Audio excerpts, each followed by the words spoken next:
Mayfield, possibly out of Cleveland. You want to be a boss? That's how you be a boss. I did. I made a mistake. Are you kidding me? 12-9 last night, but I got to tell you, this is where you got to be smart in this world. I don't normally brag about winning in gambling because, well, frankly, I only do it. But last night I'm watching this game, and I got to tell you, I went to DraftKings last night, and I did this. And I can show you the receipts on it.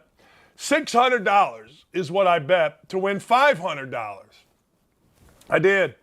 I'm watching the Colts, and I got +7, and I'm like, you know what? Russell Wilson stinks. Like, I would say one of two things about Russell Wilson. I'm curious your thoughts on this. Russell Wilson either did not practice in the offseason, like was too busy making movies, hanging out with his wife, flying to events. I don't know. Like, I have no idea what Russell Wilson and Sierra do on their Russell Wilson Sierra time. I don't know, but I'll tell you this. It wasn't practicing, or, ladies and gentlemen, he was fixing. Now, it's one of the two. I don't care what you say. It's one of the two. Because you can't play that bad. Like, I got more people texting me, wait a second here. What's going on here? And I'm like, no preseason. He and his superstar, I don't even know who she is, but apparently she takes half her clothes off and sings, and everybody loses their mind over her. So good for her. But Russell Wilson is terrible. I love Russell Wilson. I'm the guy that says Russell Wilson is one of the 4 or 5 guys that I want to have when I got to have the ball and I got to have a touchdown and I got the last possession of the game. Say that 3 times. But he's horrible. Like, what was the pass where he just threw it into the middle of the field and the rookie Rodney Thomas for the Colts just made an interception? What was the pass that Stephon Gilmore in the end zone just stepped in front of the receiver and made a play? I'm telling you. See, one time when I was coaching, I took my best player out. He was playing horrible. I've told this story many times. I said, sit down right here. I said, you either don't care about this game or you're fixing the game. Which one is it? Have bettors got to you? Coach, what are you crazy? He was mad, right? I go, I'm just asking you. I go, because I've never seen a really good player play this bad, so it's got to be one of the two things. It's got to be. So, yeah, he was either fixing or I don't know. Look, the Colts are just bad. You can have any guy that you want up there. You can have any little reporter up there. The Colts are just bad. Like, if they beat your team stinks. The Colts' defense is okay, but Matt Ryan is horrible. I mean, he's throwing the ball to the other team. Nyheim Hines, hey, I want my money back, although I shouldn't get my money back because I bet Nyheim Hines. First play of the game, he drops the ball. Colts are awful. If they beat you, you stink. That's as simple as I can make it. Last night, 26 for 41, 250 yards, Matt Ryan, and of course, you turn on the local yokels here. Wow, Matt Ryan's resiliency in the fourth quarter. Shut up. You're playing a horrible team, and you're a horrible quarterback. You got a horrible offensive line. We actually got a guy. You know that thing called The Athletic? There's a writer in Indy for The Athletic who says that Quentin Nelson, when he signed his extension, I'm quoting this tweet, changed the identity of the Colts offensive line from the moment he got here. Well, change it back. Give it back. Go back to the days before Quentin Nelson got here, please. Come on. This offensive line is horrible, and it's only met by the awfulness of the Broncos' offensive line. We're going to talk to Max Starks. Now, Max Starks he's a 2-time Super Bowl champ. He runs the sidelines doing the reporting for the Pittsburgh Steelers, but he played in a 3-0 game.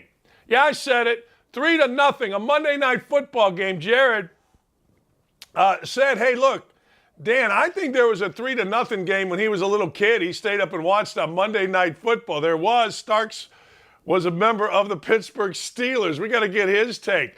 And hey, if you're the Colts, you know what? You got a road win.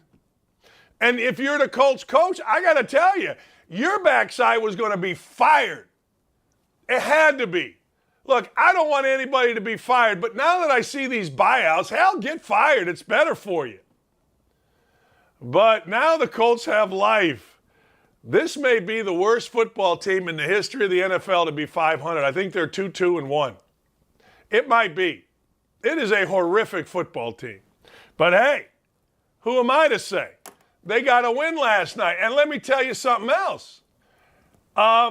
Yesterday on the show, I do believe we set this up for you perfectly. What did we say? We said if you give the fans of Denver a chance, what are they going to do? They're going to boo. They're going to quit. They're going to cry. They're going to yell. They're going to scream. They're going to do every single thing that they can possibly do to help their team lose. And they did. Did you see? Boo! Every time there was an incomplete. Boo! Boo! I'm just saying they were helpful to the Colts. When you are playing at home and your home team is constantly booing you, and then in overtime, they're like, I'm going home. Hey, it's time. What? I'm staying for this? Are you crazy? Hey, look, you don't like me leaving? Play better. It's that simple. You play well, I stay. You don't play well, I'm out of here. What's the big deal? I don't blame them, but I told you yesterday, both on this show and our 107.5 show, the fans give the Colts real opportunity. And the Colts gave the fans opportunity to whine and cry because, well, I guess their defense was good, but man, was Russell Wilson bad. This quote was actually said, I want you to listen to it. Well, I don't think Brady gets enough credit to sustain that level of success. He's going to make the right play. If you make a mistake or leave someone uncovered, usually he finds him. Simple as a flat route. You bust a coverage or they don't cover it, he kind of goes where he wants. He's had a million different teammates and he's been successful. They've got a good team. They've got veteran players. Clearly, he's got a lot of trust in Mike Evans. I would too if I were a quarterback. And they've got other veterans in there and they've mixed and matched. Chris Godwin seems to be getting back. You can tell he's had a lot of trust in Godwin. Good line. They protect well. Well, so all of a sudden the idiots in the media, and I got to tell you, I don't know what to do about it, but the NFL media is if you didn't play or you didn't coach and you're in the NFL media, you're literally an idiot. Like I haven't read one guy. Like, I'm not saying beat writers. I'm saying the national media Albert Breer, is that a guy? He said on, I think, the Dan Patrick show, given all the success Frank Reich and Chris Ballard have had, it's shocking. What? They don't make the playoffs twice, 6 years. What is all this? Have never won the worst division. I'm telling you. So, of course, everybody wants to whine about what Arthur Smith, the coach of the Falcons, who, oh, by the way, is getting ready to play Tom Brady, says. There's no whining about that. He's right. When you look at what a guy like Peyton Manning had, you know what? Peyton Manning, his career got enhanced because he went to Denver, got a new cast of characters, won a Super Bowl, went to another. Here in Indianapolis, we got to listen to all these, quote, OGs. We got Robert Mathis sitting in some commune up in Logansport, Indiana, OG in it. They won one Super Bowl with the greatest quarterback ever. They went to 2 in like 14 years. Brady went to 2 in 4 years in the Broncos. Don't OG me, any of you clowns that used to play for the Colts. It's amazing how good a quarterback makes people, and it's amazing how well Tom Brady has done with a variety of teammates. And if you look at what's happening in New England, it's amazing that Bill Belichick has gotten the credit he deserves because he can't do jack squat without Brady. So I'm not mad at Arthur Smith. And let everybody else be mad at Arthur Smith. In the world today, we've got so many people that never played, never coached. I was listening to Howdy Doody, a.k.a. Stephen Holder on frickin' on ESPN. Hey, the Colts got a win last. Never played, never coached, don't know, can't know, will never know. It's just the way I look at it. You can look at it differently, but that's the way I look. Hey, the Colts got a win last night, and the thought was how good Matt Ryan was. Jeez. Arthur Smith ain't wrong. Nothing wrong about Arthur Smith. He said the truth, particularly when you're going up against him. He softened him up, but everybody lost their mind. What an idiot Arthur Smith is, really? Okay. All right. Well, if you tell me that he is an idiot, I ain't believing it, because I swear to God now, I'm not saying I don't listen. I don't. I listen. I do. But I got to tell you, and I'm respectful, but I don't really listen to you or take any advice from you if you haven't played or you haven't coached, because I hear so many stupid things. Serious business. You can't throw stupid things at me. I mean, honest to God. Anybody that tells you anything other than that game was an abomination last night, I'm looking here. No, abomination. And will you stop with this kid, Wembayama, who's supposed to be the next big thing? Just stop with it. I'll get into him next week, I guess. My God, hasn't anybody paid attention? Hasn't anybody paid attention? Dan, paid attention to what? You gotta have insides, heart, and real toughness to become a great NBA player. I was the only guy that told you Christmas Porzingis wasn't any good. I mean, he's fine, but he wasn't going to be a life changer. Why? Because he got bad eyes. Now, nobody understands that except for coaches and players. And so this guy is a skinny 7'4" guy, and everybody's saying he's great. Just stop it. Just completely and totally stop it. All right, ticket for Friday night high school football game between John Bosco and Mater Dei, completely sold out, cost more than NFL games. Now listen to this. It's the first time since 2019 John Bosco will face Mater Dei. Ooh. It was DJ Ungalea over Bryce Young. Oh, all right. Well, you got 9,000 seats. All right. General admission is normally $10. Okay. Now, Facebook Marketplace and OfferUp, you're talking about $500 to see high school players play football. I don't want to see high school players play football for $500. I don't want to watch high school football players play football. I don't care about high school players playing football. Doesn't matter to me if high school players play football. But hey, look, we love us some football. So we're going to go watch high school football, and we're going to pay $500. I do remember back in the day, they were scalping tickets at my high school games at Andre, and you had to park next door because the gym was small. People were getting there as early as 3 o'clock for a 7 o'clock game. Well, maybe it was 8 o'clock, 6:30 varsity game. I do remember that. That kind of stuff happens all the time in the state of Indiana. Like when Steve Alford was at Newcastle, they had to put extra bleachers, making it a 10,000, think about that, 10,000 seat arena. I do remember watching Hobart play Penn. My cousin Mark Droback was an All-American, and people were in the trees watching the football game. But I ain't paying $500 to watch a bunch of entitled little kids run around. Not my thing. Could be yours, not mine. No, it's not. Yeah, I'm on one today. Don't at me, people. I watched the Colts last night, and I stayed up, and I won money, and frankly, I couldn't sleep because it was that kind of good. Max Starks is going to join us. He played in the famous Mud Bowl. So a guy last night, a friend of mine, hit me up. He had bet $100, I want you to think about this, to win $5,560 on a game with no touchdowns. Now, let me ask you a question. They wanted him at halftime, I think, to cash out, where he bet 100, so he could have made 560. I'd have to look at it, but it was around 560 some dollars he was going to be able to cash out for. The question becomes, would you do it? Or would you hang on to the to the potential $5,600 ticket? It's enticing just to take the 500. I mean, that's 5-1 you just made on your money. There's nothing wrong with that. What the heck?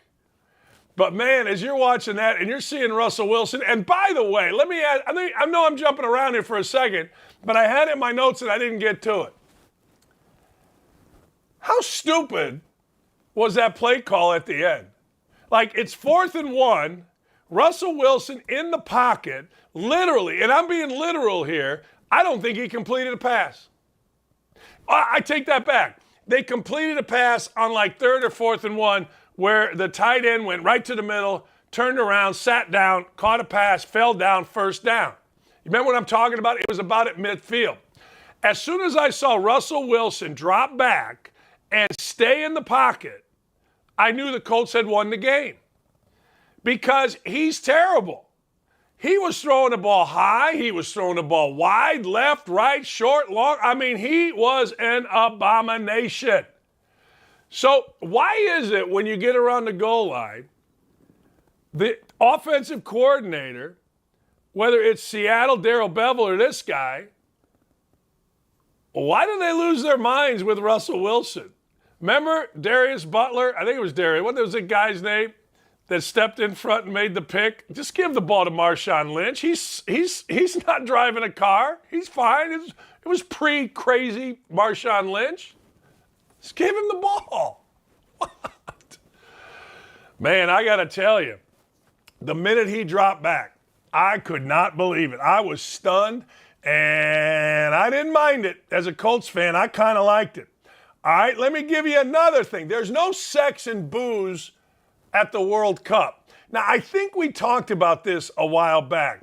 Now, let Brittany Griner be a cautionary tale. Will you please? Please.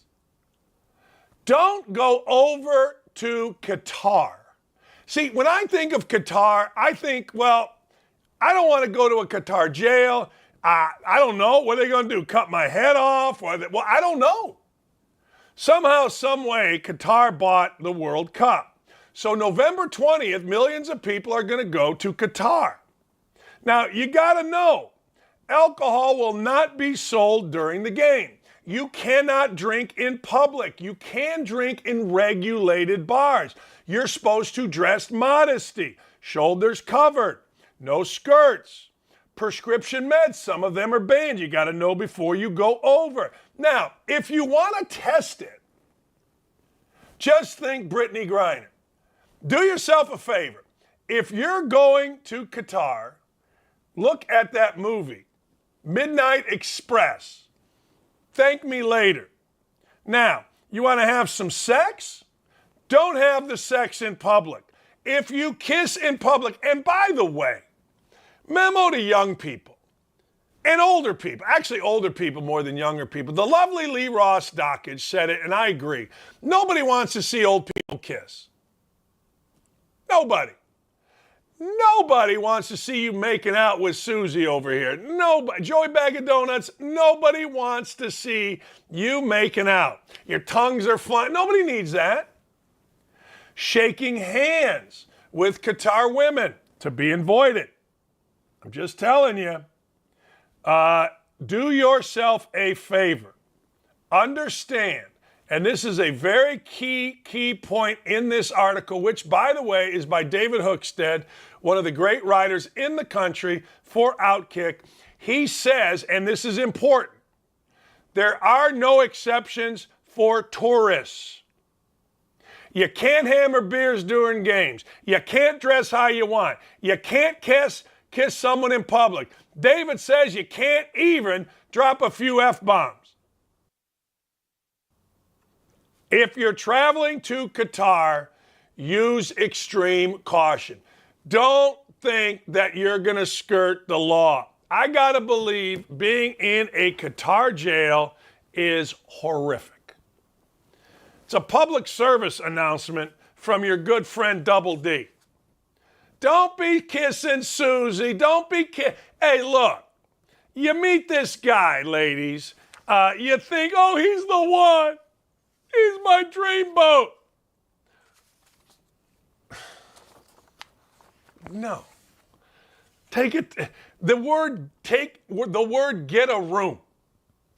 Drink, sex, kiss, touch, get a room. It's a public service announcement brought to you by me. Hey, you want a shocker?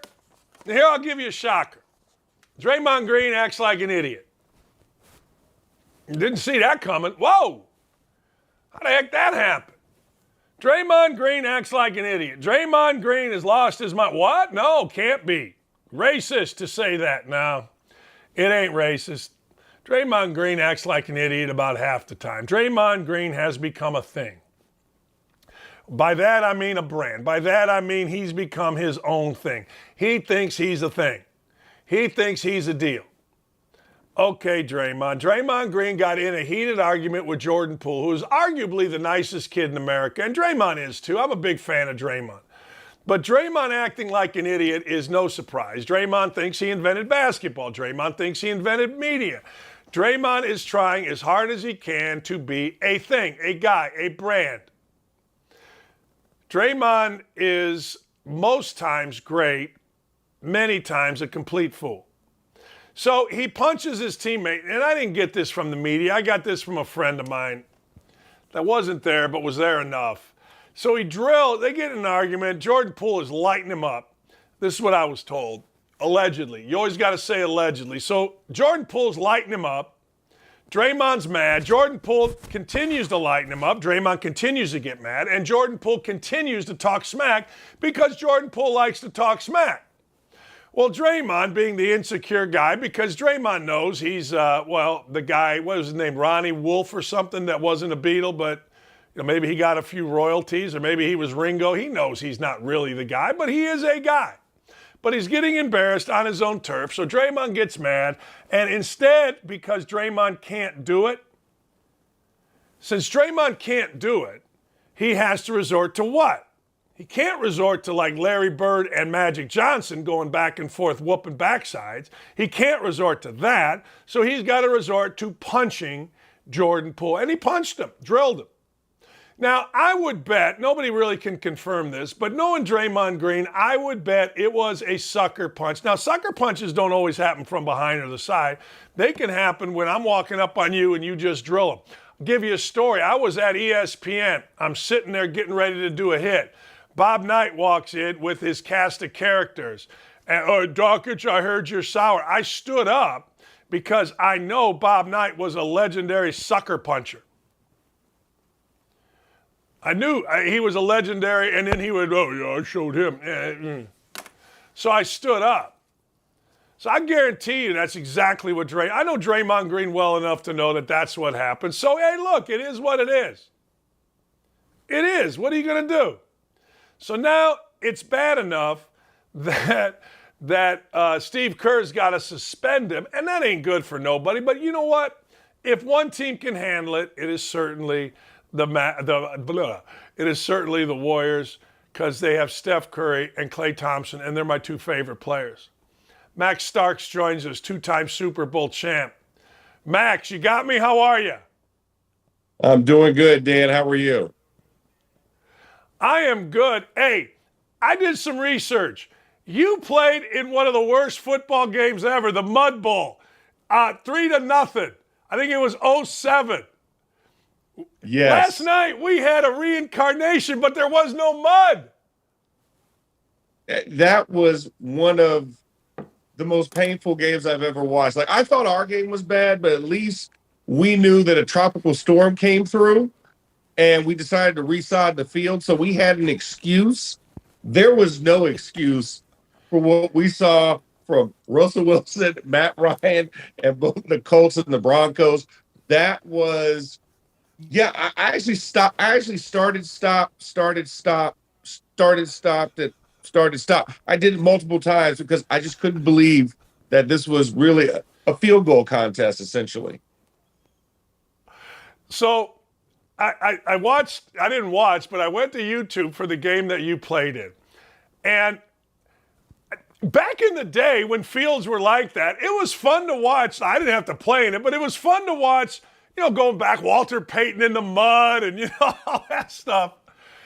Do you agree with Al Michaels when he said the game was so bad it actually kind of got good?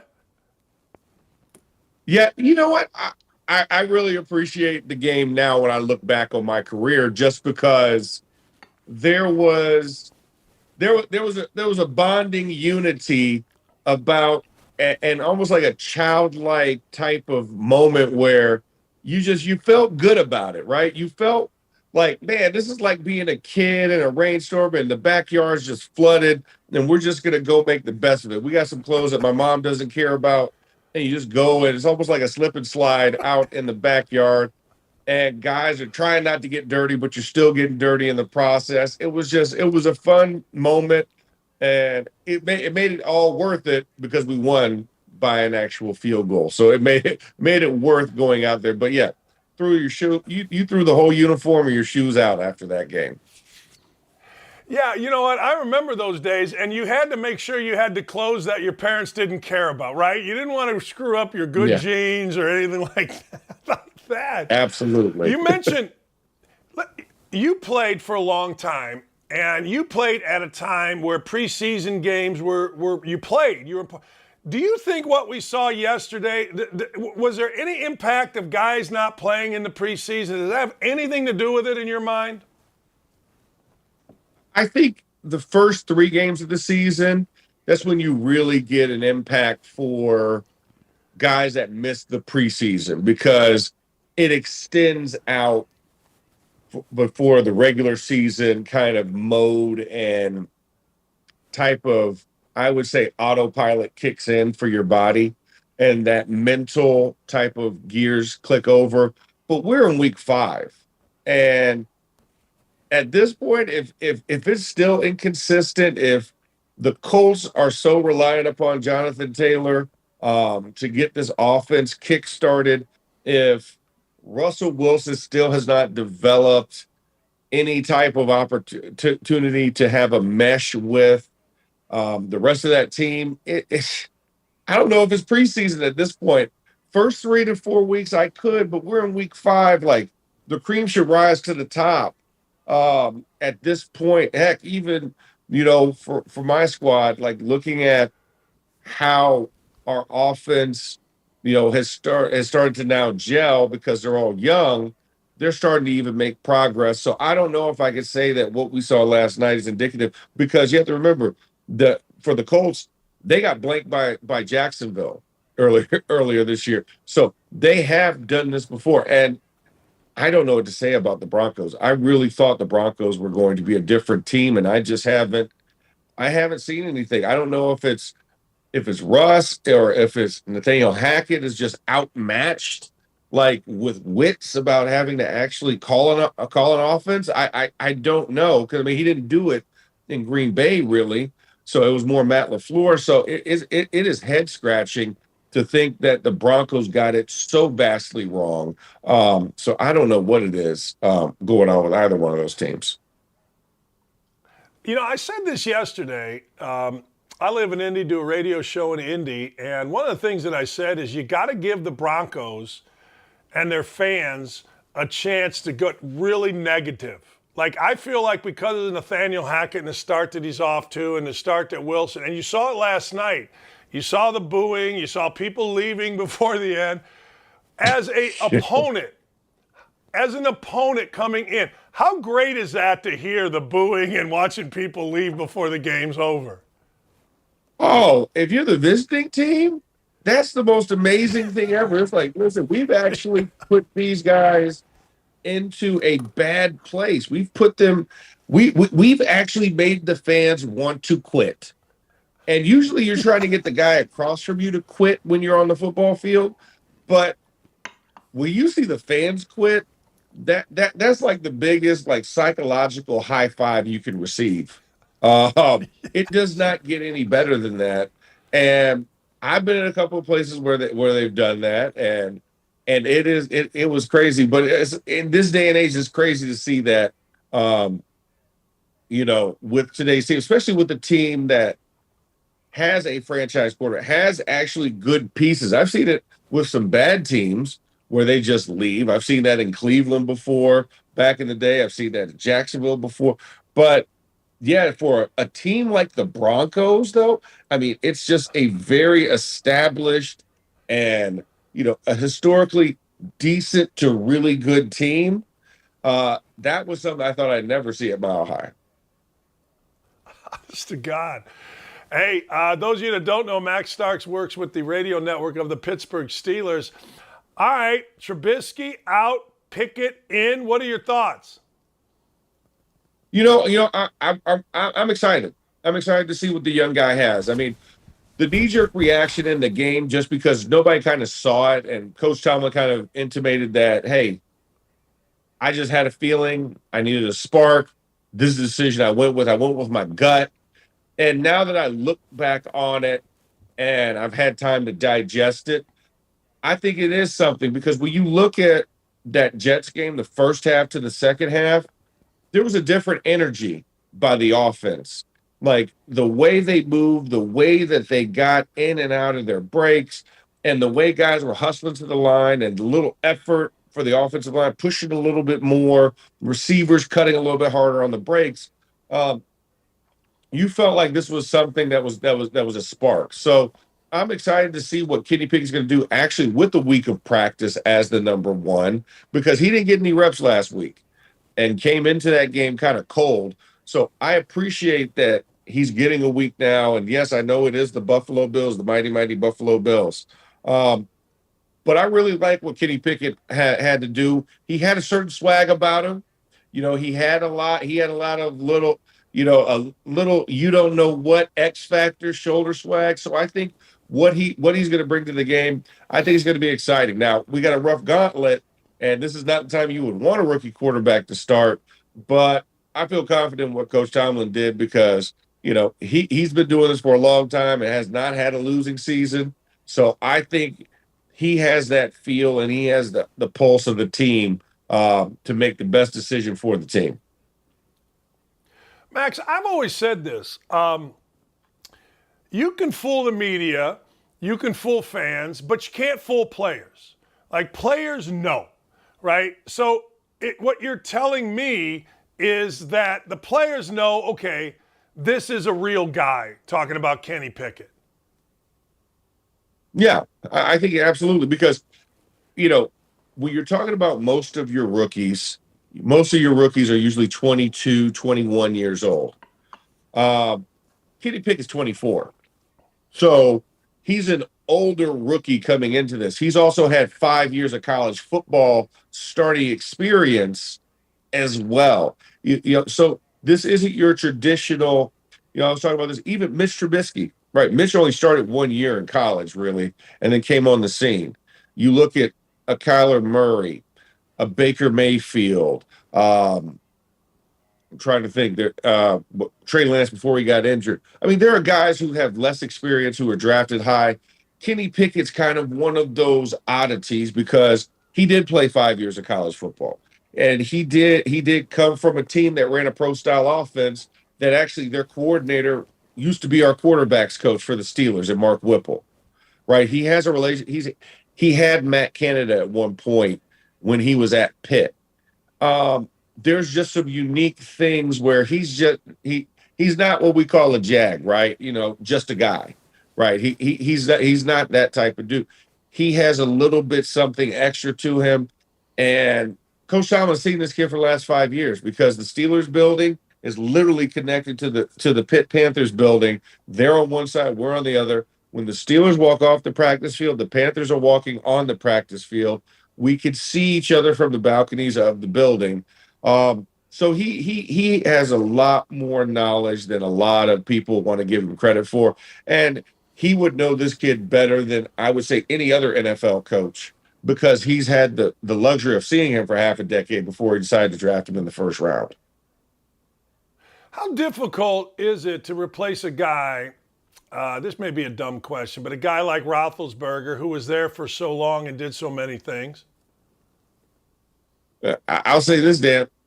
How often does it happen that you replace a Hall of Famer in the first year after they retire? That's Right, essentially the right, toughness. You like to think you can, but at the end of the day, we'll never know until we get 5-6 years down the road. It's the same. It's like I coached for a long time, and a Hall of Fame coach gets out. Hell, it takes 10 years sometimes to replace a guy. It does. How good? Let me go this route with you. When you look at that division, people loving Joe Burrow. Who knows what's going to happen with Cleveland, the Ravens? Lamar Jackson's my personal favorite player. I have this weird crush on Lamar Jackson because I just like watching him play. Where do the Steelers fall in this division? Well, I think it's tough. I mean, when you're talking about retooling, you're talking about where the defense is right now in this squad. I mean, at the beginning of the year, I probably had them pegged as probably the third team in the conference. But I mean, as it stands right now, we're probably fourth. Just because we are. Well, actually, I take that back. I'm sorry, we're third because Cincinnati's had their bugaboo issues. But I think it's going to be tough. We're right at the bottom. It's between third and fourth place where we're looking at. I think Baltimore is the class standard right now. Cleveland is a team that, with Jacoby Brissett, I mean, they're doing a good job. They're still making some very stupid mistakes. I don't know why you don't trust that run game and that offensive line implicitly and just run a little bit of play action off of it and just beat teams into submission. But, I mean, Cleveland is ahead of us. And I think, they have some great weapons there and their offense is clicking. I mean, you got the best, I think, backfield in all of pro football between Nick Chubb and Kareem Hunt. They are a problem when they get going. I think the Steelers kind of somewhere right there competing with Cincy to make sure that you don't end up in that fourth hole by the end of the year. But, since he's catching some rhythm, and I think it's going to be a dogfight. I think the AFC North actually might be the better of those AFC divisions. I know we talked about the AFC West, but after what we saw with the Broncos and what we see with the Raiders, it's just a two-team race out there, and I think there's a little bit more depth in the AFC North. Hey, last thing before I let you go. I'm going to go back to the game that you played 3-0 in the mud. Do you remember, what you're sitting in the locker room and everybody is just a mess, right? I got to ask you, because I love these kind of things. How long do you just sit there in your own slop, or do you immediately just get the stuff off? You know what I mean? Man, after that game was over with, we could not get in the locker room fast enough to get this stuff off because it's itchy, you're dirty, it's like clumped on you, and you're just like, what am I doing? In fact, one of my teammates actually went into the shower with his cleats on, turned the shower on to get the mud off, and then got naked in the shower from that situation. So So no, that's something it's immediate. It's immediate, Dan. I was betting you were going to say somebody just went in with everything but his helmet and just said, screw it, man. I'm just getting in the shower and getting this. Yeah. I'm gone. Oh. Yeah, no, absolutely. Hey, Max, I appreciate you, man. Good luck with the Steelers. Thanks for a few minutes. Great stuff. Perfect day to have you on after that mess last night. Yeah, no, absolutely. You have a great day, Dan. Thank you, Max. That's Max Starks. That guy, 2 Super Bowls. He now is with the radio network of the Pittsburgh Steelers. And, man, I'm telling you, look that game up. I think it's 2004, 2007, 3-0. And it was a mud bog. But last night, there's no excuse. I mean, I'm sitting here in Indy, and I got to go talk about it for 3 hours. What do you want me to say other than, hey, I don't know. Both teams are bad. Matt Ryan was horrible. Russell Wilson looked like he was playing for the other team. Nobody had a running back. I feel bad for Nyheim Hines because he's a great dude. I feel bad for Kwity Paye because he's a great dude. All right, we're going to take a break. Come right back. I got some stuff. What's Joe Biden doing? He's trying to buy your vote. And is Hunter going to jail? Let me go to the chin here.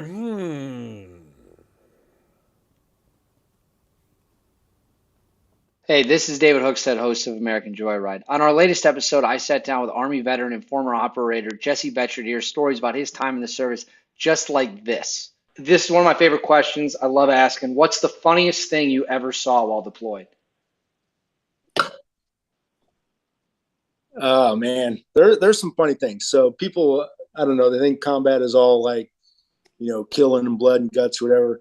Man, I laughed every day overseas. We got into a couple. I can't think of the funniest thing, but something that just comes into my mind. It was a couple little pranks, and I'm not a big prank kind of guy. Me either.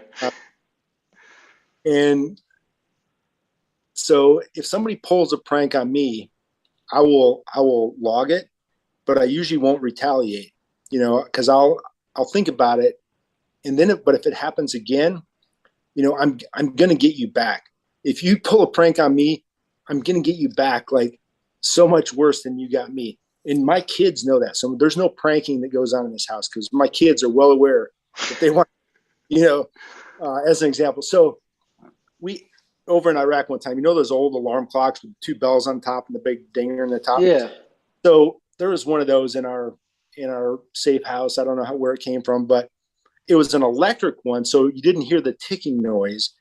So it was silent but it still had the big dinger with the bells on top. Anyway, so we're, like I said, we do stuff at night. So in the daytime we sleep. Well, somebody had, we build these like bunks out of plywood and 2x4. So we had these wooden bunk beds, and somebody had taken some Velcro and stuck this thing up underneath my bed to go off at like 11 a.m., which is like right in the middle of my level 4 REM sleep, Make sure to catch the full episode tonight at 9 p.m. Eastern on OutKick.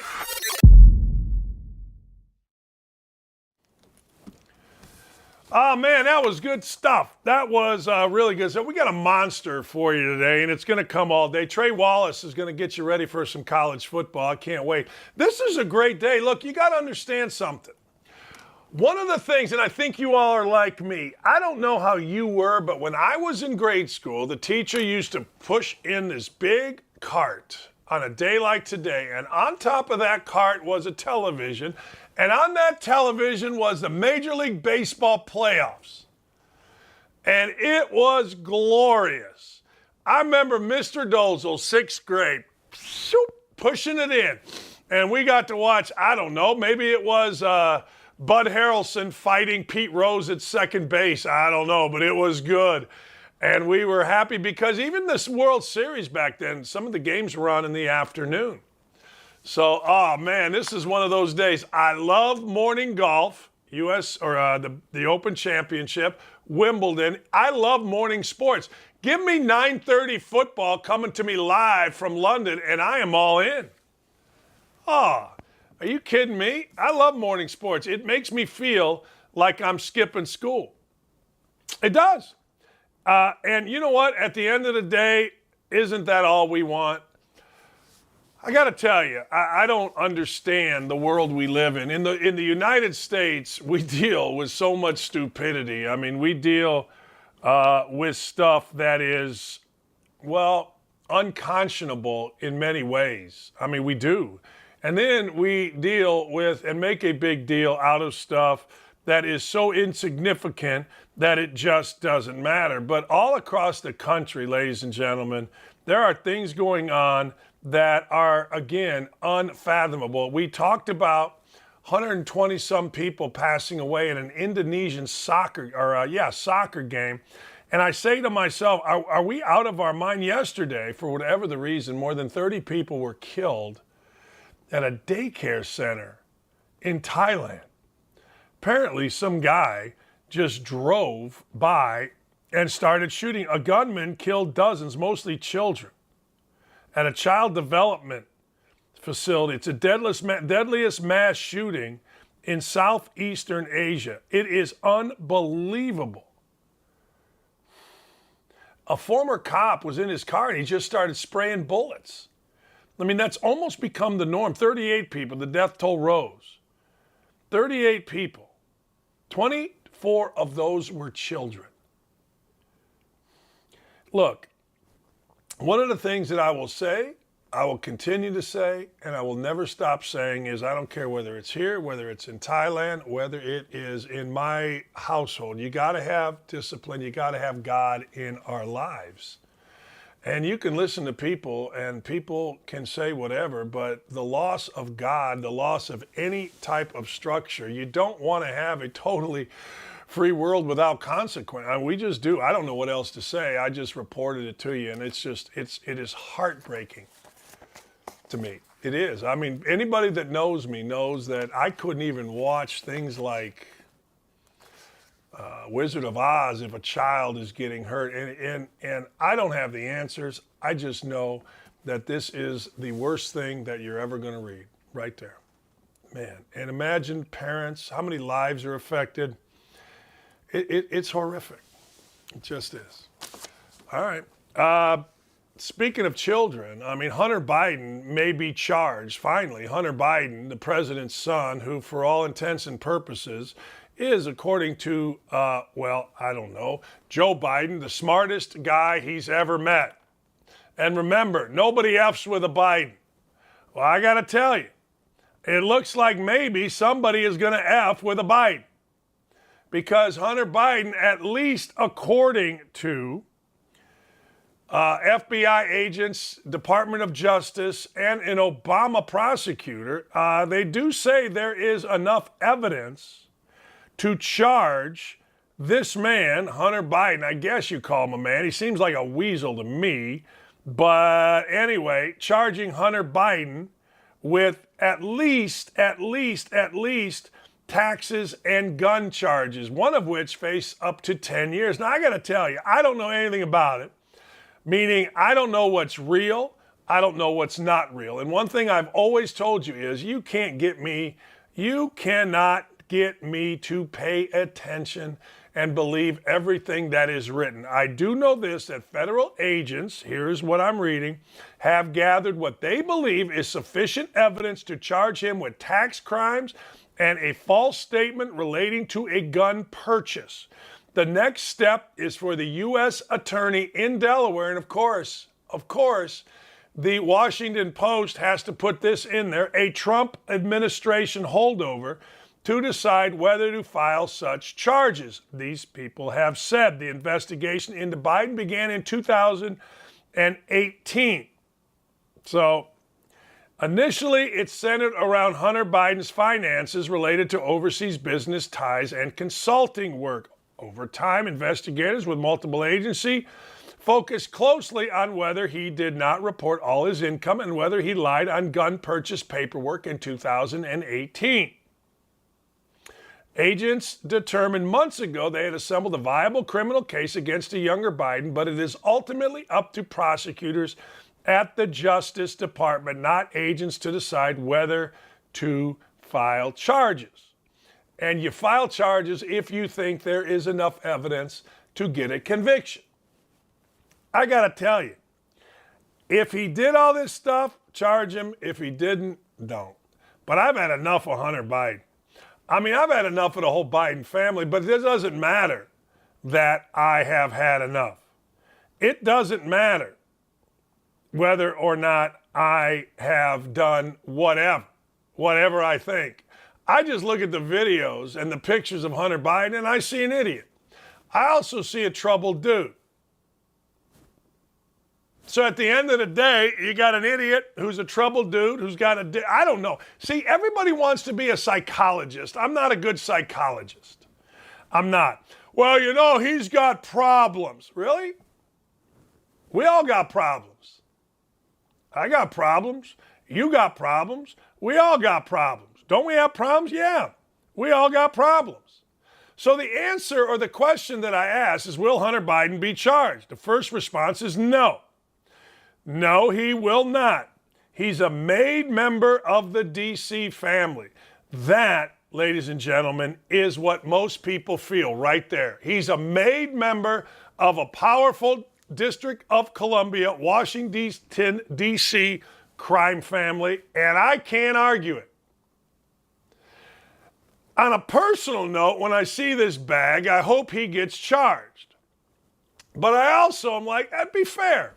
Remember, ladies and gentlemen, they didn't get Al Capone for murder. They got Al Capone for tax evasion. Speaking of the Biden crime family, Jersey Joe Biden, the little kid sniffer that he is, has decided right around Election Day that marijuana users and marijuana holders and possessioners are getting a pardon. Now, if this was a big deal in the Biden administration, why did it just come out now? Do yourself a favor. Don't fall for it again. Look, weed guy, weed distributor, weed person, fine. But your gas prices are still $1 bazillion. Your 401k's in the tank. The border still has more people coming over it and committing heinous crimes. And don't at me about dreamers. You want to be a dreamer? Go through the legal process. Dream big. I dream of being an American citizen. Go through the legal process. Everybody can do it. Don't know how to do it? Walk right in. They'll help you. They did my family. They probably did your family. Don't give me that crap. Don't buy this crap. I told you, though, and I said this to Clay Travis on our show. I told you very, very clearly, I told you that watch out for the ploys, tricks of the liberal left. Don't just assume the wave is coming and away these people are going to go. Look, they stole an election, no question. You can act like they didn't, but you talk to somebody else. I got friends in jail over voter fraud going back to Northwest Indiana. I've seen it my whole life, so just stop it. But anyway, don't think this one isn't up for sale either, and don't think that two things, pardoning weed users and, of course, giving everybody relief from student loans. Don't think for a second that it isn't an attempt to buy your vote. Of course it is. These people are smart. Don't underestimate your opponent. Sun Tzu, baby. Never underestimate your opponent. When you start underestimating your opponent, you end up losing elections in the middle of the night. Like the last election, in the middle of the night. Come on. Be smarter than this. We'll see, though. I tell you what, people are simple. What matters to me may not matter to you. Getting my cousin Eddie out of jail for a drug charge may mean I'm going to vote. That's fine. I'm going to vote for Joe Biden. All right, yay, rock, go fight, win. But I got to tell you, if you do, you're a fool. I can't help you any more than that. If you vote for Joe Biden, you're a fool. Now, that may make you vote for Joe Biden. Well, Dakich says I'm a fool. Look what he said about my team when he was working for ESPN. Shut up. Just shut up. If you vote for him, you're a damn fool. I need to start influencing elections. That's what I need to do. I do. I need to influence elections. Hey, seriously, you out there, journalist student, do like Malika Andrews does. Be a raging idiot. Malika Andrews, it just was announced by Andrew Marchand. Malika Andrews will host Wednesday countdowns. Greenberg remains host on the finals, etc. Malika Andrews can, I don't know, do anything she wants. She and Elle Duncan. And you're going to get promoted and promoted and promoted. There's nothing she provides that's interesting. She's a nice, seemingly nice person, but there's nothing. It's like we got guys here that have written about the Colts for 10 years. Nothing they've ever said is interesting, but hey, it is. No word if this means Greeny might do his talk show 5 straight days, 1 week this year. Greenberg is killing us. And one of the things that I do, because we are an ESPN affiliate, is I always send this guy who I don't really like and I don't really respect, but he's kind of one of the heads of ESPN radio. I send him a tweet or a text once in a while going, hey, you're killing me. You're killing me with these New York idiots that are co-hosting but the show before mine. You're crushing my soul. I'm trying to win here. So Mike Greenberg has the greatest job in the world. Mike Greenberg works, I don't know. He works in the morning. Hell, I work in the morning. And then he takes off in the afternoon. He makes $9 million. He makes just a little bit less than I do. At some point, Greeny, we'll get to my monetary level, but that point isn't yet. But hey, young ladies out there, act like an idiot, and you too can be Malika Andrews. God bless you. I think Hunter Biden will finally be charged. One of my favorite follows on Twitter is the New York Post. The New York Post is like, charge him! Charge him already! Yeah, I think he will, but I also think he'll get out of it. We don't have, do we? We really, really don't have any faith in our government, do we? I mean, we really don't. Let's be perfectly honest. We know that there is a deep state, there is an oligarchy, there are all these rich dudes that are out there. All they're doing is making each other money. I said this yesterday and I'll say it again. Hell, we elected a president, never had a job. Obama. He's a community organizer. You guys go play basketball. You guys, what are you doing there? You're playing Parcheesi? Okay.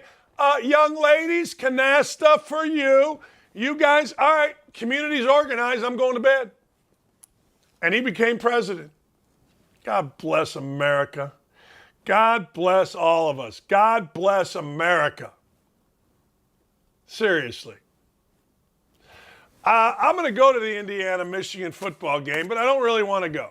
I'm going because I'm going to drive Urban Meyer back, and we're going to play golf on Sunday back to my house. Okay. But the reason I don't want to go isn't because I don't love my alma mater. No. Isn't because I don't want to see a bunch of friends at a tailgate. No. Isn't because I got better things to do. No. Well, actually, I do. And the better things to do is to sit on my dupayage and watch football all day. See, that to me equates to a better thing to do. So instead of going to watch one football game, I could be sitting watching a bunch of football games, but I'm going to go and I'm going to hang around the set of Big Noon Kickoff, and I'm going to be a hanger-on. I'm going to be the kind of guy that everybody doesn't like, but I'm going to go. Speaking of college football, we're talking to Trey Wallace. I got to know something real quick. I mean, we're going to go to break, but whatever happened to Jimbo versus Saban? The hell? I thought this was a big story. I thought this was the story of the year. Harbaugh against Tom Allen is a bigger story. These two guys are kissing up and making nice. I don't like it. I want fisticuffs. I want hands thrown. I want uncomfortable. We'll be right back with the best, Trey Wallace. Stay right here. Where are you going? Retweet us. Hey, Ryan Mueller. Let's go.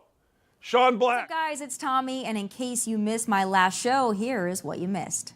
So I know I'm going to get censored and shamed by the COVID fear pornographers for saying this, but am I the only one that finds it a little weird and a little suspicious that young, otherwise healthy, and well-conditioned professional athletes are suddenly experiencing heart and health issues after that good old experimental vaccine? Weird. It's time for final thoughts. We aren't supposed to question the almighty COVID vaccine. I get it. Even if it doesn't prevent COVID, even if vaccinated people have still died from COVID, and even if the booster the government is now recommending has only been tested on 8 lab mice, we are still supposed to sit down and shut up because that's the way science is run these days. No dissent allowed. But luckily, I don't really give a lab rat's hiney about being censored at this point, so I'm going to go ahead and say it anyway. It's freaking weird and suspicious professional athletes are suddenly experiencing health and heart problems after the all but forced COVID vaccine. Here are the facts. Ukraine cannot hold off Russian forces on its own, however noble and valiant its fight has been up to this point. Kudos, but without the seemingly endless supply of money and weapons from other nations like, I don't know, the United States, this conflict isn't going to end with a Ukrainian victory parade. Hate to tell ya, but that's pretty evident. And in the meantime, as we continue to prop up Ukraine, people are dying, and much less, but to add to it, global energy prices are going through the roof. And hello, winter is coming. Since Joe took office, the U.S. has sent a whopping $16.9 billion to Ukraine and counting. How much more are we going to send and for how long? Oh, and meanwhile, look at our own damn country. We've allowed the population equivalent of Ireland to invade our southern border, but it's our diplomatic duty to protect Ukraine's border in perpetuity and ours is ransacked and bombarded? Some Floridians have also lost everything in Hurricane Ian. Hundreds of thousands of Americans are dying of fentanyl overdose. Inflation is over 8%. Why did, just days ago, the House pass yet another bill to send another $12.3 billion to Ukraine? Tune in tonight at 7 p.m. Eastern for Tomi Lahren is Fearless, where I'll give you some hot takes and, of course, some final thoughts.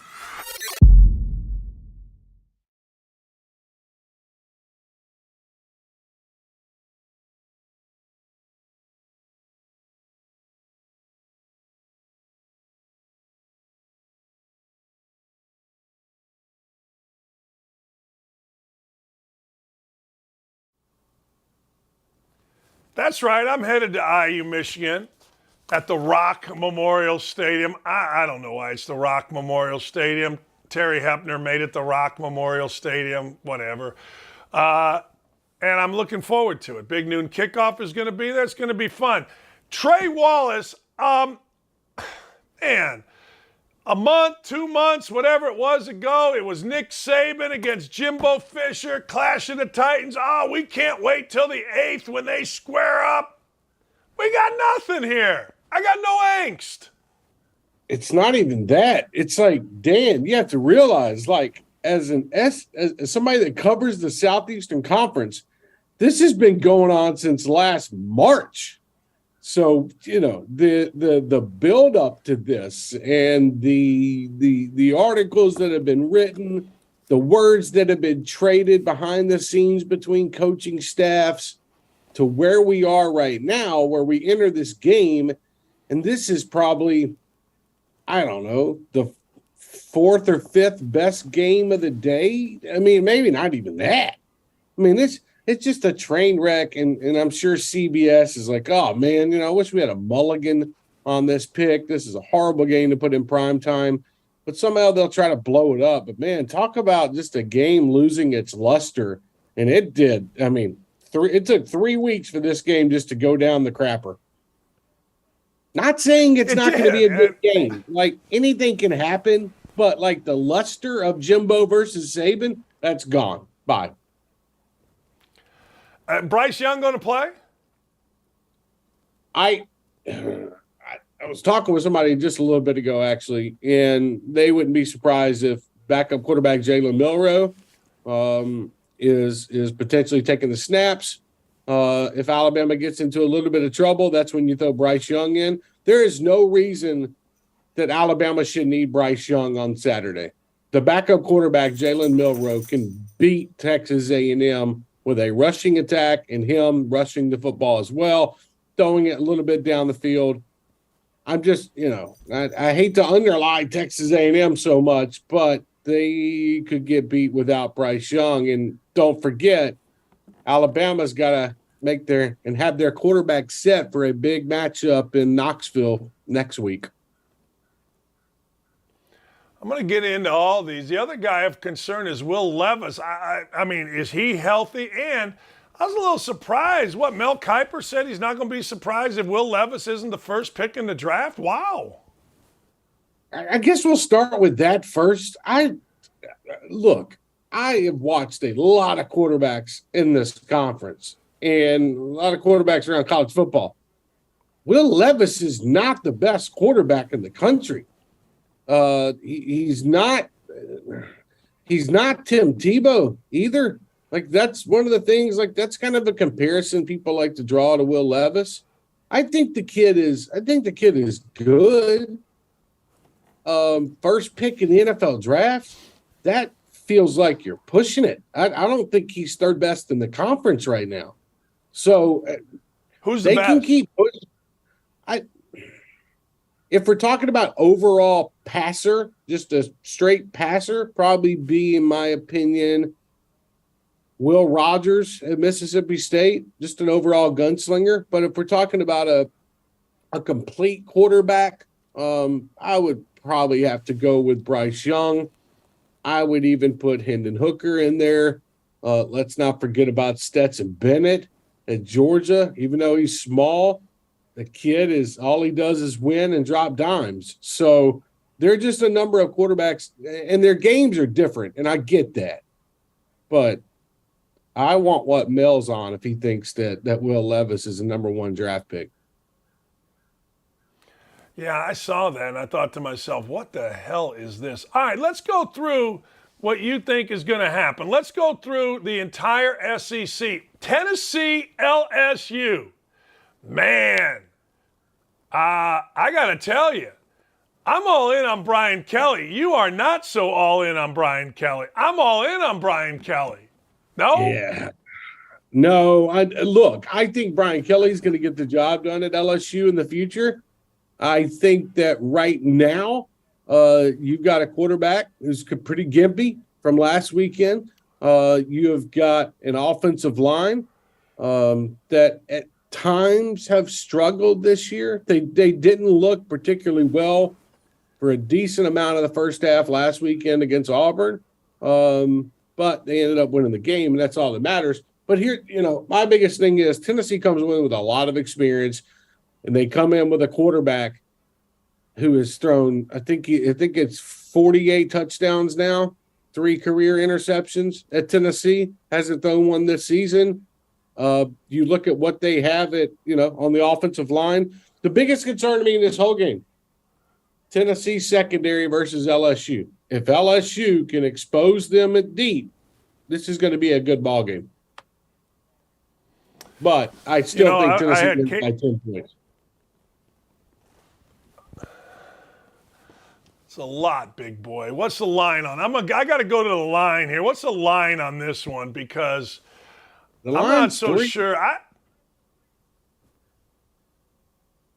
It's 3 points. The line's 3 points. Giving them an extra touchdown. That's not enough. Come on. That's not enough. Alabama Slamma against A&M. What do you got? There's going to be a lot of A&M fans end up in the Slamma Saturday night after a night on College Street. No, I think Alabama takes care of business in this one. I do. You would hope this game would be fun and good, like 3 months ago or even a month ago. But, man, things have gone down the hellhole for Jimbo Fisher. He lost his starting quarterback in Max Johnson. Now he's having to go back to Haynes King, who he benched. You've got a running game, but you don't have much rest on offense, and your defense has not shown up 3 games out of the season so far. Alabama wins this game 38, Texas A&M 17. I love Shane Beamer, but we mentioned Will Levis. Does Kentucky get it back rocking and rolling? This could set up for the South Carolina win, Dan. Will Levis not playing? You got to rely on Chris Rodriguez. I know what that says underneath there in those picks, but I want you to know that I wrote in my column today, if Will Levis does not play, South Carolina beats Kentucky on Saturday. So there's like a little note. I got Kentucky winning, but that's if Will Levis plays. If he doesn't play, Shane Beamer and the Gamecocks go up there and make life miserable for Kentucky. And I hate to see it because Kentucky's just wasting a damn good team, but is what it is. Yeah. Yeah, it is amazing in college football. You get a loss or maybe one you didn't expect, and next thing you know, man, oh man. Florida, Missouri, you got this at 10. Georgia, Auburn, you got Auburn getting crushed. Let me ask you a question. And then you got Ole Miss, Vandy. When I look at, probably not Vandy, but I look at Missouri and I look at Auburn, are those 2 coaches that are going to be here next year? Eli Drinkwitz, that's a good question. If you get in the unemployment line right now, you're going to be making tens of millions of dollars, and that's just college football. But, hey, if you got to make money, you make money. Eli Drinkwitz at Missouri, I don't think they're doing anything there. I think they'll keep him, the way they played last weekend against Georgia. They gave a hell of an effort. Auburn's coach is a different story. I think that after they get waxed by Georgia this weekend, and let me say this too. This is not taking anything away from the kids on the field that are going to go out there and they're going to bust their ass on Saturday against Georgia, and they're going to give it their all. They're going to leave it on the field. It has to do with their coaches putting them in bad positions and scheming them horribly on offense and just not having them prepared. So nothing I say is really a shot at the Auburn players. It's more so a shot at the coaching staff for what they've done so far this season. I think that Georgia gets beat up. I think Georgia beats up Auburn on Saturday. And then we've got a week of like little void where they have to go play Ole Miss, Dan, but then there's a bye week. And you know what happens on bye weeks. That's where you could see the change at Auburn being made after the Ole Miss game. It's unfortunate, but they never should have gone down this road of Brian Harsin to begin with. I have a theory, and I can't remember if you and I talked about it last week, but last week, well, let me back up. You got to give the SEC credit. We talk about Brian Harsin and the guy, whatever his name is at Missouri. Okay, fine. But when you look at the SEC, they bring in Mike Leach, right? They bring in Lane Kiffin. Stoops has been absolutely given time. Pittman, everybody loves and thinks is a terrific football coach. All right. So last week, Trey, I'm watching and I'm saying to myself, you're going to have a packed stadium in Arkansas. You're going to have insane game in Arkansas. And you still can't beat Alabama. It's like they're doing everything. And at some point, one of these guys, other than Kirby Smart, has got to beat Alabama on CBS in a big game. Somebody, Trey. Yeah, last weekend, Arkansas put themselves in a hole, and then all of a sudden they tried to get back in it right there in the third quarter. They made it a 5-point game, but you never really thought Alabama was going to lose the ball game. Like that. You were like, okay, Arkansas, they're getting close here, but can they actually finish? Look, Alabama will be on a lot of primetime games, probably at least 3 more. I know they're going to be on one. And I'm going to go ahead and just say this. If Tennessee beats LSU tomorrow in Death Valley, Baton Rouge, 101,000 crazy-ass fans at 11 o'clock in the morning when alcohol sales start at 8 a.m. If Tennessee goes into Death Valley and wins that game, next Saturday against Alabama in Knoxville, sold-out crowd, crazier than the Florida game, I think that's when you could see the first upset of the season against Alabama. I think that's where it potentially could come from. And then, but I say all that to say this, Tennessee needs to beat LSU first. If they beat LSU, then potentially we'll see it. But just saying, just throwing it out there, it's setting up, Tennessee fans are already salivating at the opportunity to beat Alabama. They need to worry about LSU first. But I agree with you.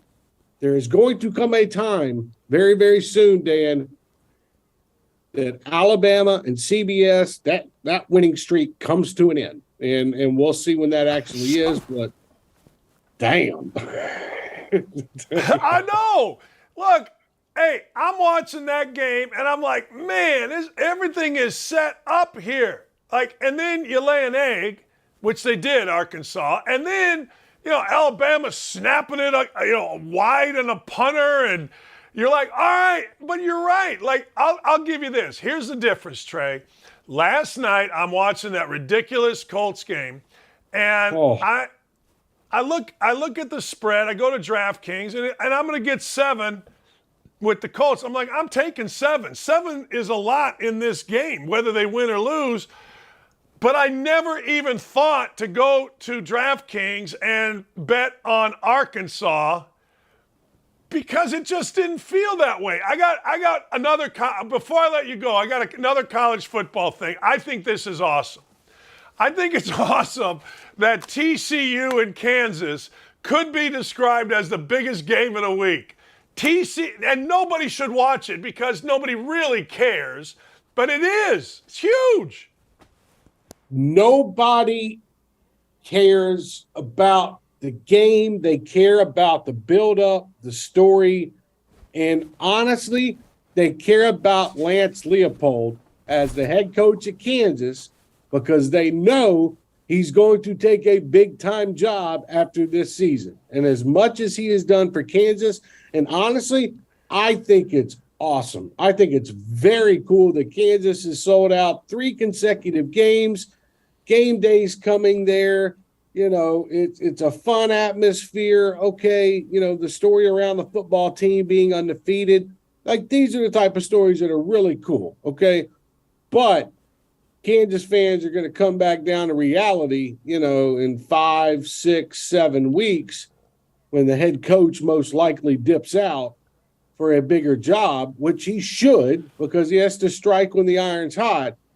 But I agree. It's a fun story. I'm not going to pay attention. Now, look, if Kansas and TCU were playing last night up against that NFL crap, yes, I would have tuned in and watched all 4 quarters of that. But on Saturday afternoon, there's going to be better games going on than Kansas versus TCU. I'm glad you feel that way. Like, the build-up's cool. Hey, look, TCU demolished Oklahoma, and there's obvious connection with Leopold going back to Wisconsin, so that's a story, all that kind of stuff. But you're really going to sit down and watch Kansas and TCU? Not me. I'll watch Oklahoma, Texas just because of the history, I guess. And I don't even think Lance Leopold is back at Wisconsin. I think there's going to be another team that comes along the way over the next 6 or 7 weeks. It's going to be more attractive than going to Wisconsin. Okay. So we'll see. Yeah. So we'll see. Have fun with your Kansas and TCU on Saturday. I'll be down in Baton Rouge with some crazy ass Southeastern Conference football. I'm going to be in Indiana where we only stay. If we go into the game, we only stay till halftime, and then we leave. Nobody comes to the second half of an hour. We're pretty good at tailgating, though. I will say this. Indiana shows up for the tailgate, but we do not show up for the second half, ever. Ever. Well, enjoy the pregame food. Enjoy the pregame food then, brother. Yeah, that's all we got. Game starts, we suck. But, hey, that's my friend, Trey Wallace. Give him a follow. Give him a read at OutKick. Trey Wallace _. You want to know what's happening in football? That is the man. He's one of the main reasons where OutKick has quadrupled its viewership and listenership, whatever ship, since a year ago. Trey Wallace. All right, let's put up my bets, shall we? We got mean tweets coming up, too. People have been mean this week. Let's put up my bets. Double D. Hey, man, my ear is hurting, by the way. All right, I'm a believer, ladies and gentlemen, in the Titans. You're not, I am. I'm a believer in the Titans because I think they're getting better. They have a coach that's tough. They're playing the Commanders. The Commanders are, in my humble opinion, quickly becoming the team that does what the Houston Texans are currently doing. Play well, do okay, and then go away. That's what bad teams do. Play well, do okay, and then they go away. And when they go away, you're like, all right, okay, is what it is. I don't know that the Tennessee Titans are any good. I know the Tennessee Titans are coached by a guy, Mike Vrabel, that has a couple things going for it. One is accountability. And 2, there is real toughness within that program. So when you get dusted like they got dusted by the Buffalo Bills, it isn't just a one-game deal where you come back and play well. It becomes a learning situation where you build on it. When you have no accountability, like my beloved Indianapolis Colts, then you just continue to play like crap. I mean, what do you want me to tell you? They got a win last night. What do we call it? What do local radio hacks? Victory Formation Friday. Shut up. Shut up. Today, the St. Louis Cardinals play at 2 o'clock. They play the Phillies. Here's the deal. One of the things that I bet on in baseball, and I don't like betting baseball, this game is as evenly matched as a game can be. ESPN's predictor, 51.9% to the Cardinals, 48.1% to the freaking Phillies. Zach Wheeler is going against Jose Quintana. Zach Wheeler is a good pitcher. Great ERA, 2.82, fantastic. Jose Quintana was the savior of the Cubs. The Cubs gave up Eloy Jimenez and I think Dylan Cease, a hard-throwing righty, for Jose Quintana, and Jose Quintana was no good. This is a bad bet by me, but I'm going to take this because I believe in the culture of the St. Louis Cardinals. The St. Louis Cardinals are akin to any great cultures you want to talk about in any sport. It is a best of 3. It is in St. Louis. St. Louis is going to win the first game. Now, is St. Louis any good? I don't know. I feel like St. Louis is always good. That's how I look at it as a Cub fan. So you, ladies and gentlemen, can make the bet and say, it's stupid, Dakich. I will say to you, the proof will be in the pudding. St. Louis may be down 4-1 after 3. Next thing you know, they win 7-6. I don't know, but that's how it usually goes coming from a Cub fan. Period. And you got to bet. I'm also betting the Guardians, but I'm not sure why because I really, really like Tampa Bay, but I digress. LSU, I'm riding the Brian Kelly train. Don't get mad at me. No. Don't get mad at me. This is in Baton Rouge. This is at night. LSU's got enough athletes. Tennessee is still down scholarship players. They haven't played anybody, although they did beat Florida. How about that? How about saying they haven't played anybody, although they did beat Florida? And I'm going to tell you something else, people. I'm on a heater. And I can prove it to you. I got the receipts, as the cool kids say. I'm on a big-time heater right now. And by the way, stay here. I've got video of Draymond Green. Draymond Green punching. I'm sorry, it's not a night game in LSU. It is 11 o'clock, which is what Trey just said. What a stupid I am. I'm still going to bet it, but I don't like it as much. 11 a.m. does not favor LSU. I'm just telling you, I'm taking LSU for one reason and one reason only, and that's because I believe in Brian Kelly. I've watched Brian Kelly over the years. One of my best friends was roommates with Brian Kelly. I've told you this. They were roommates together as graduate assistants at Grand Valley State. They didn't really like each other. They were fine with each other, but long story short, I paid attention to Brian Kelly, and all he does is win. Seems like he should get his brains beat out in this game. Feels like he should, but I don't think he's gonna. All right, this total homer pick. You ready? Indiana. Indiana stinks. But I'm going to take 22.5.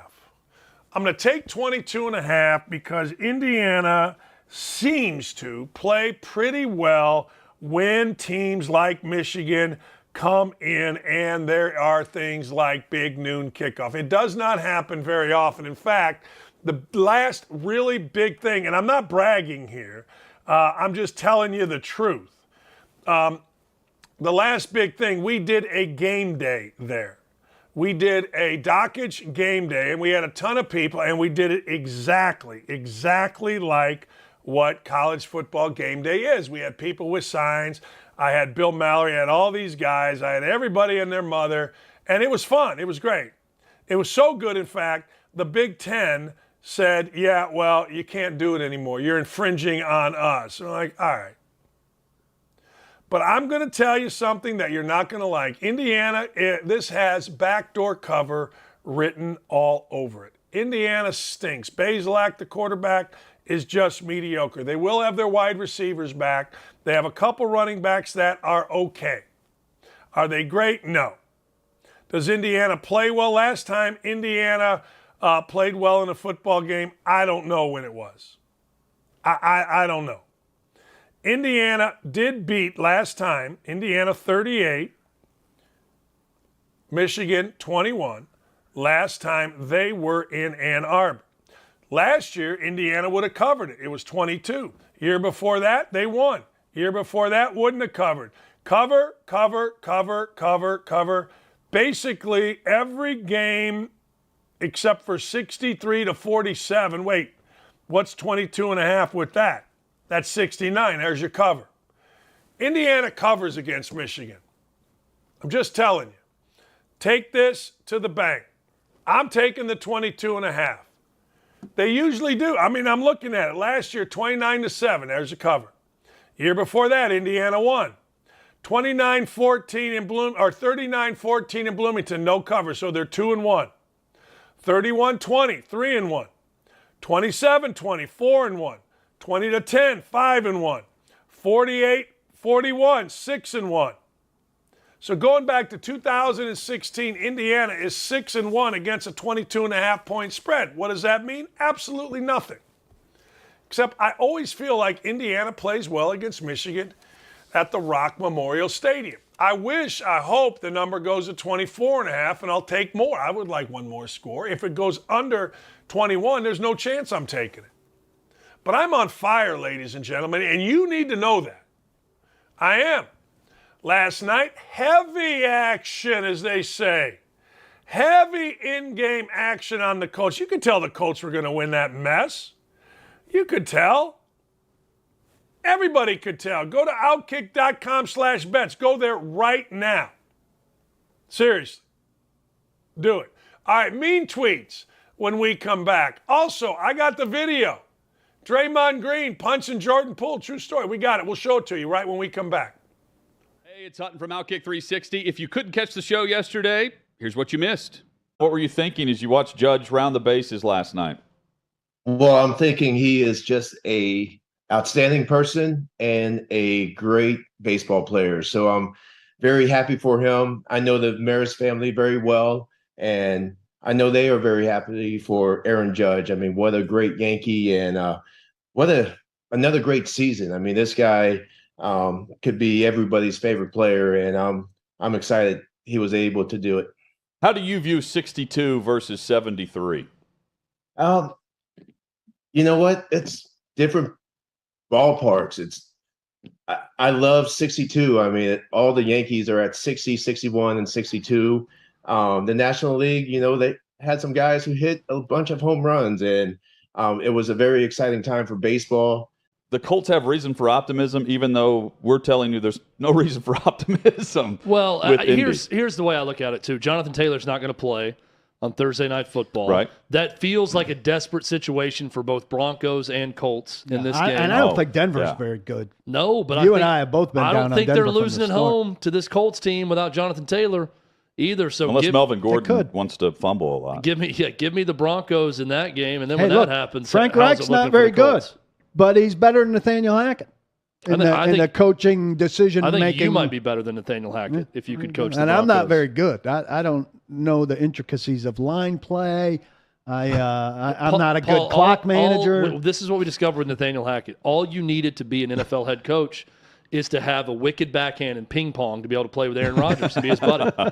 We're discussing the sports topics you care about from every angle. Catch me, Chad Withrow, and Paul Kuharski each weekday afternoon, 3 to 6 Eastern, right here at OutKick.com. Stay with us on the OutKick Network.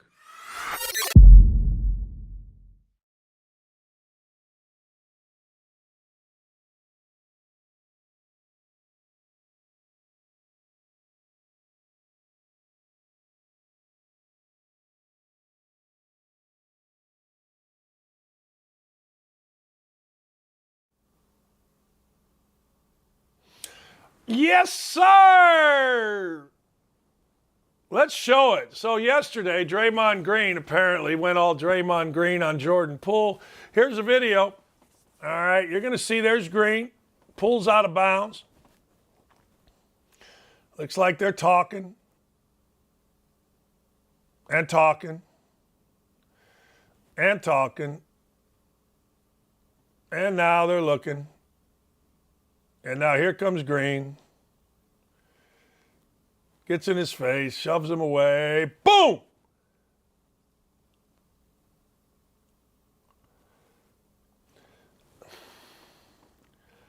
Like, what are you doing? Like, what is wrong with you? And, I mean, just what are you doing? Like, I guarantee you Draymond Green doesn't do that to anybody big and strong. Draymond Green, what are you doing? Like, I don't. And, you know, the deal is Draymond Green's going to be a hero for that. And that's cool. I mean, Draymond Green can be a hero for that, and you all can make him a hero for that. But I look at Draymond Green, and I think he's a complete idiot. When I see stuff like that, I just think he is a complete and utter dumbass that has no regard. He's just a bully. I mean, let's be honest. George, if he wouldn't do that against a bigger, stronger guy, he would talk. He's apologized now, all that kind of stuff, and good for him. But the truth of the matter is, you're an idiot. It's probably going to be the best thing to ever happen to Draymond Green, because Draymond Green thinks he's smarter than you, thinks he knows more than you, thinks he's changing things. He's just a dumbass bully. That's all he is. When you see that, all right, you go nose to nose with the guy. All right, a guy shoves you. All right, fine. Then you just walk up and drill him in the face, your teammate, your supposed teammate. Now, look, we all know Golden State and Steve Kerr. They got no guts. There's nothing behind Steve Kerr other than a mouth, but that's fine. But you're not going to see anything happen with Draymond Green, and you're going to see all the idiots on TV defend him. You don't put your hands on someone, man. Okay. All right, fine. You don't put your hand. Hey, you don't want that smoke? Don't put your hands on someone. Okay. All right, whatever you say, man. The level of stupid is stunning to me, and it is not surprising because Draymond Green's been headed down an idiot road for a long time. You're not allowed to say it, particularly if you look like me, but I don't care. He has. He's been headed down an idiot road. You know, and when I watch him, I really liked him. I do like him. I still like him. I mean, he made a stupid move here. But I do. He was kind of my go-to interview when I was working for ESPN in the Big Ten. He was good. He was fine. He was great. You knew you were going to get something good out of Draymond Green every time you talked to him. That's great. But here's a guy, Jordan Poole, who is your teammate, who's a guy you go to the war with. You're not in your teens. You're not 20 years old in college. You're an adult, freaking supposedly a man. Remember all the I'm a man stuff that athletes give you? I'm a man. Yeah, you're a man, all right. Men go punching their teammates. Sure they do. But hey, look, I'm sure I'm wrong. I'm sure Draymond Green is right. And I'm sure every idiot that says, man, this wasn't some on-court skirmish. This is Green intentionally turning talk into a physical confrontation. That's all this was. And nothing's going to happen because particularly the white media is so afraid of Draymond Green. But yeah, he's going to walk in. What's he supposed to? I mean, he just walks in and bumps him. And look at a guy on the right. Just puts his hand, a fat coach. He just puts his hands on his hips. That tells you that we're so tired of this idiot. And so, I mean, I'm telling you, as a coach, you just go, Steve, we told you he's an idiot. Steve, we told you this is what he's doing. You refused it. That's exactly what that guy, I don't know if that guy's a coach. Hey, can we show that again? Watch the guy on the right. I'm telling you, you can just tell, and you can tell other players are like, he's an idiot. Now, he helps you win, and he talks and all that kind of stuff. And all right, watch the guy right there coming into the picture. Right there, the older guy. There's a shove.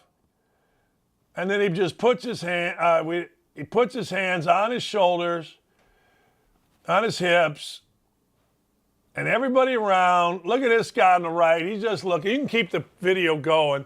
And the guy in the gray shirt, the older guy, just like, that's what he does. You know, that's, and I will say this. Who the hell leaked that? Like, who in the holy hell leaked that? Whoever leaked that should be done, fired, gone.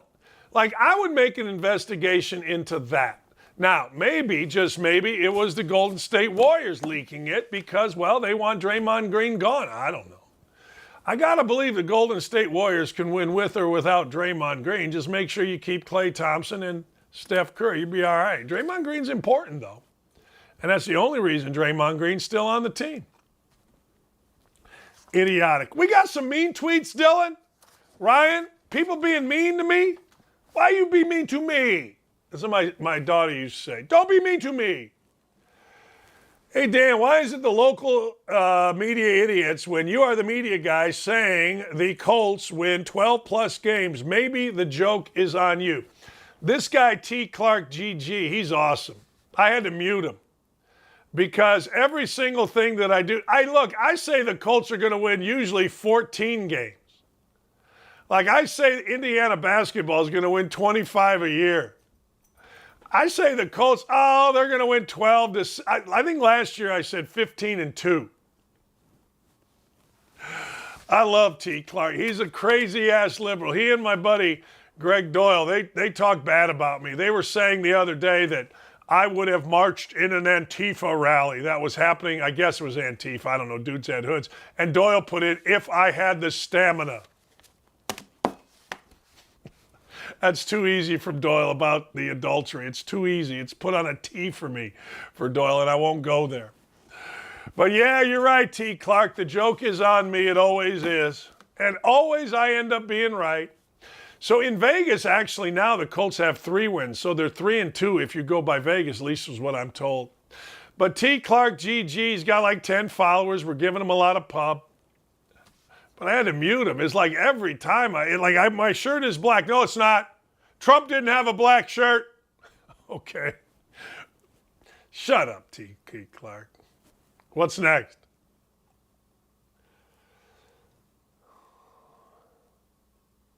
Uh-oh.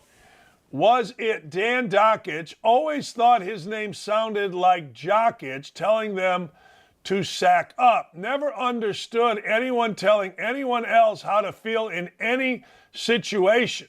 Their feelings belong to them. You can't claim ownership or rights over them. Yeah, I don't know. Look, let me give it to you. Jockich, Dickich, Cockich. You can delete those things. I'm not supposed to swear, but that's what they say. That has always been my thing. Oh, Dakich, you sound like Jockich. Oh, yeah? All right. Man, my bad. Okay. Never heard that one before, but I'm glad I just did because, well, I guess I'm in 2nd grade. But yeah, I've heard all of them. Whose name sounds like Jockich. Listen to this. That's a proud father of 2 young boys and husband to an awesome woman, video game arcade collector, as well as French bulldog nonsense. There you go. That's my man. Hey, sack the hell up. What's next? Well, now, I don't think that's true. I look like a thumb. I look like a human penis. I don't look like a clown. I mean, if you're going to say I look like something, at least get it accurate. Look, it's a clown. Oh, I see. I read it wrong. Big Daddy Mark. Well, Big Daddy Mark, how about you kiss my ass? Big Daddy Mark. Big Daddy Mark. Man, he's mean to me. I am a clown, except this clown is always right. And Big Daddy Mark, why are you being mean? Be nice. Don't worry. Be happy. I'm looking up Big Daddy Mark now. You know, you guys always get mad. Everybody gets mad when I look you up. You can't look me up, man. Oh, all right. Big Daddy Mac, Mark, whatever. Big Daddy Mac 9. Big Daddy Mac Mac. Big Daddy Mac _ Oh, this wasn't directed at me. Now, I don't think this was. This wasn't directed at me. This was directed at somebody else. because I know this guy, Mark Irwin. Yeah. He is, Yeah. This wasn't directed at me. What else you got? Yeah, I did. Well, no, I didn't, but I came close yesterday. I did. I came close. Yesterday on air, we have breaks. The breaks go from so I start the show and we go to about 2:22, 2:22. At about 15, things started percolating. I was into the granola the night before, heavy granola. Things are swooshing around, and when you're my age, you got a choice. And that choice is, clinch, move, and go, or that choice is just go. Remember the other day, DK Metcalf got a ride? DK Metcalf got a ride to the toilet. DK Metcalf needed a ride. He said the clinch and walk wasn't going to work. I had to get going before we had a serious problem. Enough potty talk. What else you got?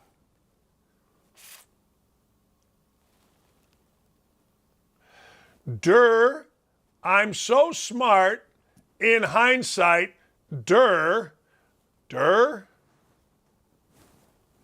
Weakest argument ever, Dan. It's pathetic. Okay. What is Can somebody explain to me this has got to be a bot. This has to be a bot. This cannot be anything other than a bot. Oh no, this is Josh. Josh is a forestry. No, maybe, yeah. Oh yeah, Josh is always a pain. He's a libertarian. I win a lot. Libertarian rebuke. Let me ask you guys a question. Is there anyone ever that ever used the term Now, I go with duh because duh makes more sense. When my kids were little, they would look at me and go, duh. And I would go back at them, duh yourself. And then I would go, duh. But I never went So Josh here is a libertarian. Josh here, is my doxing right now? I got in trouble for doxing one time when I didn't say the person's name. And I said they only worked 1 hour of office hours, but that was doxing. So if I'm doxing you right now, why do we make up names? Here's the quote, Rock Ya-Sin taken by the Colts by the Colts before Deebo Samuel. Draft guru. That's my tweet. Because everybody in the national media says that Chris Ballard is a draft guru. I'm so smart in hindsight. I don't know what I was even arguing. All right, we got anything else? You can't tell your ass from your elbow and going to criticize somebody. Hold on a second. Hold on. Elbow. Ass. Elbow. Other elbow. Booty. That is booty. This is elbow. So this chief-based God, you're inherently wrong. Elbow. Backside. I can tell my ass from my elbow. I can. I swear to God I can. And if that is the only prerequisite for criticizing somebody else, then I can criticize everybody in the world. Are you kidding me? Elbow.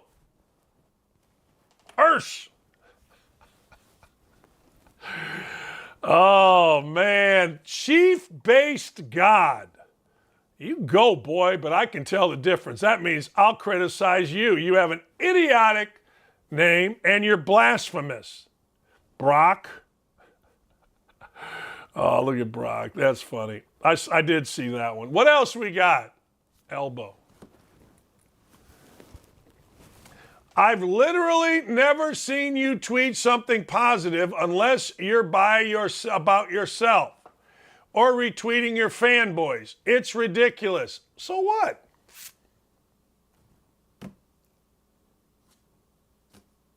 Okay. Let me see if that's true. Hold the phone here. I didn't see these. Hang on a second. Let me see. I think that's a lie. I've literally, not figuratively, literally. So last night, let's go through the tweets today. I'm going to get rid of all. I'm going to see if this guy is accurate. I've literally, let's see here. Don't fall for BS. Well, that's not too. I tweeted our show, what's going to happen in our show. I retweeted now. Oh, yeah, these are fanboys. I'm literally rescheduling a meeting to hear you at noon today. Jeff says, don't give the team a pass, coach, like the rest of the media. I did say Colts win. That seems positive. I said, huge, let's go horse. That's positive. Find Pierce, kids rolling, good option. Woods, that's positive. Pierce, and more Pierce, that's positive. What are you talking about? Quiddy Pay is an awesome kid. Hope he's okay. That's positive. Markham, why are you being a little batch? Don't be a little batch, Markham. Come on. I mean, what are we doing? Markham Keys, is that a real name? Don't embarrass yourself. Oh, yeah, this guy. Yeah, I see this guy. Yeah, this guy. It's amazing the guys that you run into. Look at Markham. Yeah, Markham will be okay. All right, what's the next one?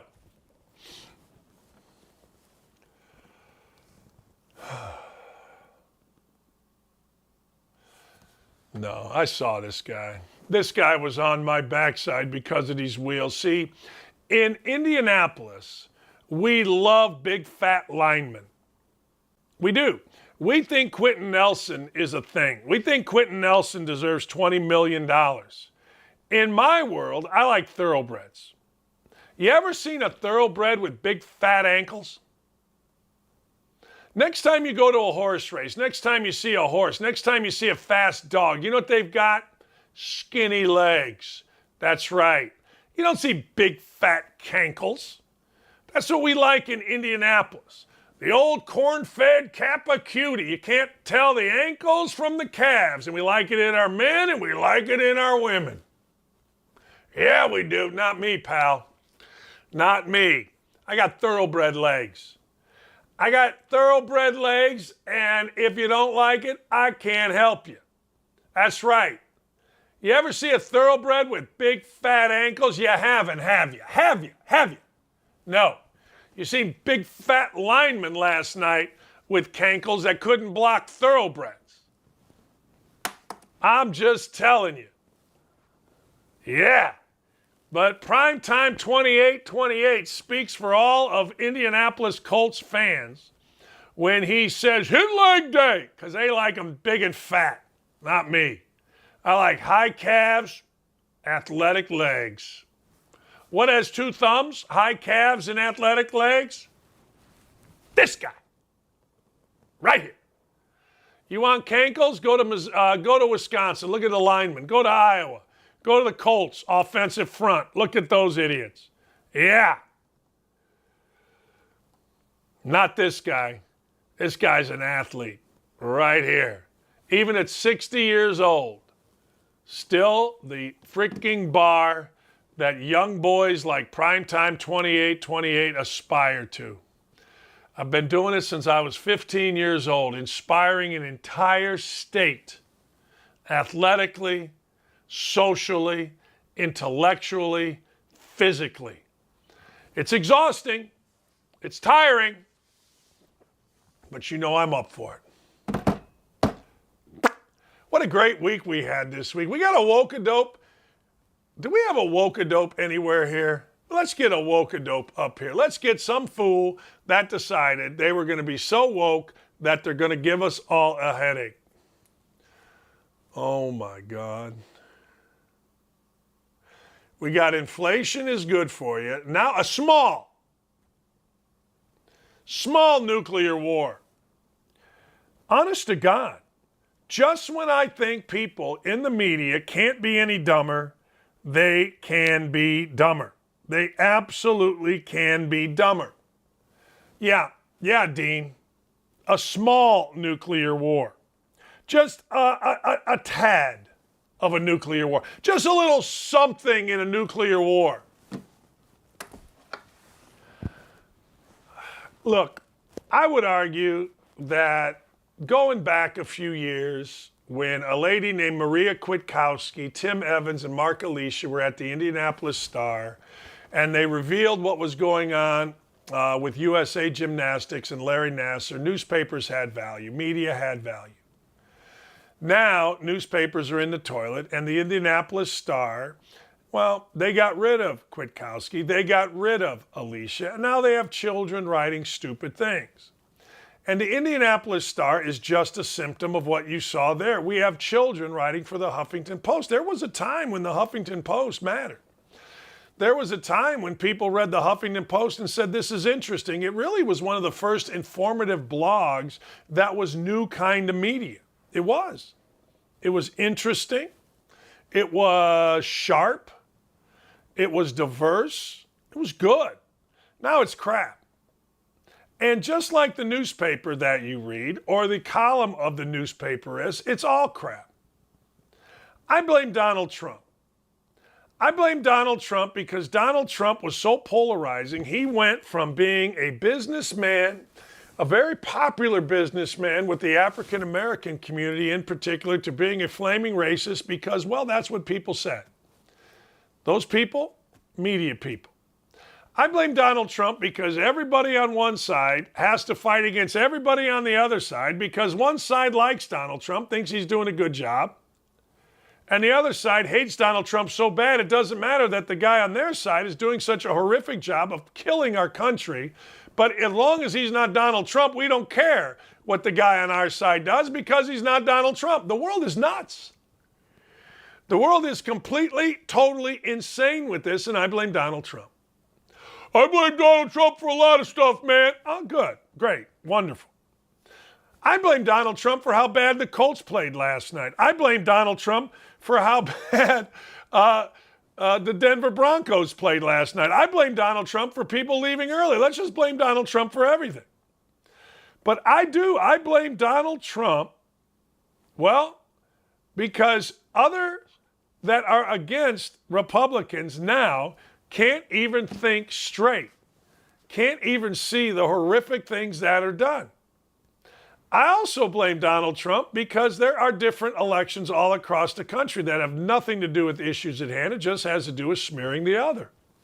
Now, that wasn't Trump's fault, but the hatred that Donald Trump brought spilled over to the left, and now they are absolutely insane, wanting to discredit every single person that is running against one of their people. I personally don't care, and I've said this many times. I could care less about who paid for abortions, who did what in their personal lives, because I know, or at least I have seen the logs, that Bill Clinton was on Pedo Island numerous times, allegedly. I know, or at least have seen the documentaries, that JFK was stooping Marilyn Monroe and others, allegedly. I have been told by an incredible source that the older George Bush, well, he had a long time, allegedly. Hell, the president, George W. Bush, was a coke addict for a while. I mean, just stop. But when you can't beat them with the truth, and you can't beat them with facts, and you can't beat them with issues, just go to, well, did you know he paid for an abortion? Don't care. His business. Don't care. Is he good for the country? Does he get these idiots out? That's how I look at the Herschel Walker thing. Well, you're defending a guy who paid for an abortion. Yeah, well, you're defending a party that had Bill Clinton pedo island numerous times. You're defending a party that most of which were, and that's why I don't defend Donald Trump. Donald Trump did what Donald Trump did. I don't care. Donald Trump had gas prices at $1.79. Donald Trump had the stock market booming, and we never heard the word inflation, and borders were secure. So if you don't like it, you don't like it. But I blame everything on Trump. I've given in. You win. It's Trump's fault. Man, it's Trump's fault that he was so good, so didn't care, so disrespectful of the oligarchy, the proletariat, that he became the target, and anyone even around him became the target. If Donald Trump goes to jail, he goes to jail. That's on him. But I'll tell you this, gas was $1.79. The stock market was rocking and rolling. The border was secure, and I never heard the word inflation. And if that ain't good enough, I don't know what to tell you. I don't. All that crap used to matter because we didn't know it. It all mattered. It all used to matter because we didn't know. You just heard maybe JFK was stupid. We didn't know. We didn't see. We didn't get a first-hand glance. Now we do.